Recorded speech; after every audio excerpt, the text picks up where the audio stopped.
Vítám vás u našeho krátkého filmu. Jmenuji se Jarmila. A můj Pepan mi říká láskyplně Jaruš nebo Jaruno.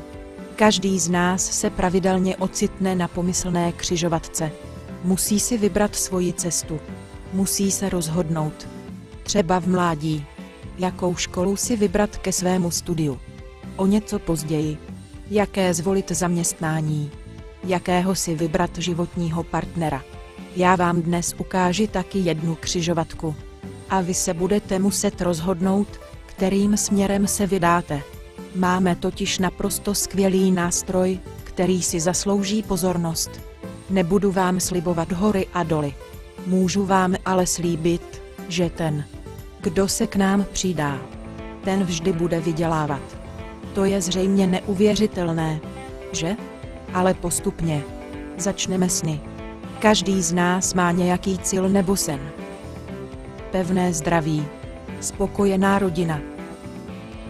Dobré zaměstnání. Pěkné bydlení. Dobré auto. A samozřejmě dostatek peněz. Jistě. Zaměstnání. Bydlení. I to auto. Toto vše nějak souvisí s penězi. My vám dnes ukážeme, jak nějaké peníze získat. Spousta z vás slyšela pojem MLM. Multilevel marketing. Mnoho z nás ho má spojeno s různými hrami, pyramidami, letadly, správněji Ponziho schématy. Zkrátka s něčím špatným. Třeba jak přijít o peníze. Mnoho lidí však neví, že MLM výrazně pomáhá efektivnímu růstu firem, na získání vyššího příjmu. Existuje spousta úspěšných firem, které jsou budovány na základech MLM. Ku příkladu Amway, Avon, Oriflame či třeba Herbalife. Mnoho klasických firem má ovšem základy MLM zabudovány i ve svých odměňovacích strukturách. Seriózní MLM vždycky přináší zajímavé příjmy všem snaživým. Velkým problémem MLM je zpravidla získávání nových zákazníků. Takže pokud vám moc nejde sjednávání schůzek, získávání nových zákazníků, nebo i získávání nových spolupracovníků, nebudete asi mít moc velký příjem. Proto tolik nadávek na MLM a proto tolik nespokojenosti. U nás je tomu jinak. Máme připraveno několik příležitostí, které nazýváme jednoduše šance. Těchto šancí bude několik. Začínáme šancí číslo 1. U ní využíváme skvělý nástroj, který však zatím v Česku plně nevyužíváme. Šance 1 má skvělé produkty a služby. Takové, které potřebuje každý. Žádné prodávání snů. Žádné předražené produkty anebo služby. Vždycky jenom takové, které skutečně potřebujeme. A to je skvělé. Ne? U nás nebudete mít ani problém s budováním struktury. K nám se totiž stačí zaregistrovat. My vás totiž do struktury zahrneme v pořadí, v jakém se k nám přidáte.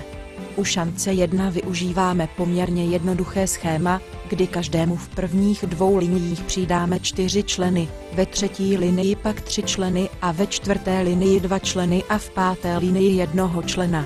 Jakmile spustíme šanci číslo 2, pořadí se jednoduše obrátí. Krátce o čem je šance číslo 1? Tato šance je založena na budování příjmu z věrnostních nákupů. V Česku i po celém světě existují tisíce a desetitisíce obchodů, které vrací peníze na váš účet z vaší útraty. To je neuvěřitelné. Co říkáte? Z běžných nákupů. Z nákupu bot. Z nákupu stavebního materiálu. Z ubytování na hotelu. Z online nakupování na internetu. A z mnoha dalších obchodů a služeb. Z toho všeho se vám vrací peníze zpět. My vás do tohoto společenství zaregistrujeme. Vy takto začnete jednoduše vydělávat. A to hned 2krát. Poprvé, když dostanete zpět peníze z vlastního nákupu. Podruhé, když někde zaplatí jiný člen, kterého jsme vám přidali do struktury. V současnosti takto už vydělává asi 200 000 Čechů. Připojte se k nim. Vůbec vám nebudeme bránit v tom, abyste do struktury přidali i vaše známé, rodinu a kamarády. Nyní zkusme jednoduché počty. Jestliže se nám podaří zapojit dostatečný počet členů a jestliže každý utratí pouhých 6 000 korun, tak v rámci vaší pozice vám to přinese přibližně 1000 korun. Složitější počty přijdou v zápětí. Víme o možnosti, jak jednoduše tento příjem zněkolikanásobit.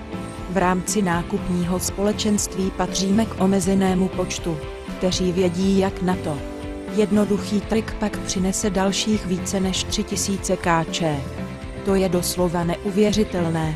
Neděláte nic. Jenom s námi nyní chytře nakupujete věci, které k životu potřebujete. Čím více nás bude, tím více můžete získat. Od podzimu pak bude následovat další šok v podobě dalších novinek v nákupním společenství. Tak co říkáte? Nyní, stejně jako na začátku našeho filmu, stojíme na křižovatce. Který směr si vyberete? Půjdete dál svojí cestou? A nebo se spojíte s námi? Půjdete cestou změny a získáte vyšší příjem? Toto rozhodnutí už je jen a jen na vás.